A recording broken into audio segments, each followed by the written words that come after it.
Hey everyone, this is Jeff, and today I want to talk to you about intermittent fasting. Now, I have been experimenting with intermittent fasting myself for the last couple of weeks, and one thing that I would tell you is that I do it primarily for health reasons. Right? The more I read about health and intermittent fasting, I think that it is a good thing for your body and for you overall, health-wise and longevity. However, there are some side effects that come with intermittent fasting, and one of those is cutting body fat, which I have also seen as I have done this. Now, once again, like I said, I've just been experimenting with it. And the thing about intermittent fasting, there are several different ways that you can do this. And that's what I'm going to go over right now, is the different ways that we can do this. Now, if you look up here, I got 5 different alternatives, right? Now, the first alternative is the 5-2 plan. 5-2 plan means basically that you eat regularly 5 days a week, and then you restrict your caloric intake to 500 to 600 calories on the other 2 days. You can do it something like you eat regular on Monday, Tuesday, fast on, or do a 500 to 600 calorie restriction on Wednesday, eat regular Tuesday, Thursday, or Thursday, Friday, and then you restrict again. You can do it any days that you want, but 5 days you eat regular, 2 days you restrict calorie consumption to 500 to 600 calories a day. Alternate day. On alternate days, it's just what it means. Basically, you fast for 24 hours, then you eat. All right, you fast for 24 hours, you eat. That's one way of doing it. Warrior diet. Warrior diet is for athletes. And basically, with this diet, you basically fast 20 hours, and then you eat in 4-hour spans, and it's every day.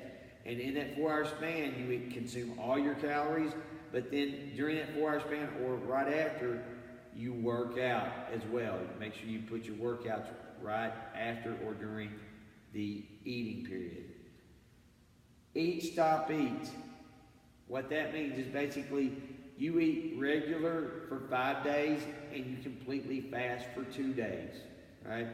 So that's another way of doing it. You have a 24-hour fast, then you may eat for 2 or 3 days regular, and then you have another 24-hour fast. That's up to you, all right, how you do it. But bottom line is that is just another way to do the fast. Then you have lean gains, right? And that's the type of fasting that I have been doing, all right?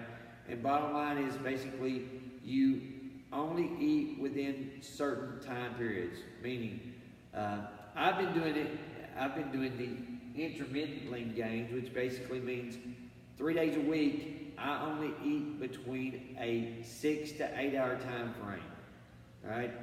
And then basically the other days I eat regular. Now, the way they suggest you do it is that's every day.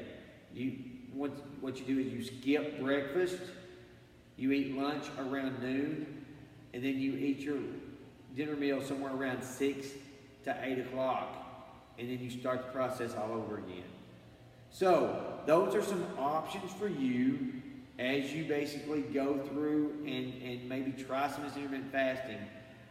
The only downside to this is if you are diabetic and on diabetic medication, you want to talk to your doctor before you start doing this. The other thing is if you're prone to gout, you may want to talk to your doctor before you start doing the intermittent fasting.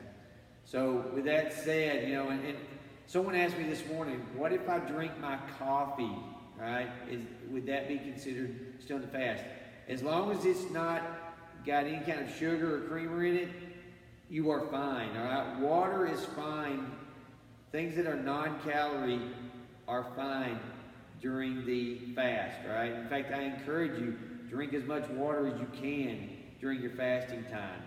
However, all right, when you're eating, you can eat whatever you want. But once again, it goes back to this. When I say whatever you want, I'm still going to tell you, limit your carbs, all right? Pay attention to the types of food and what you eat. That's important.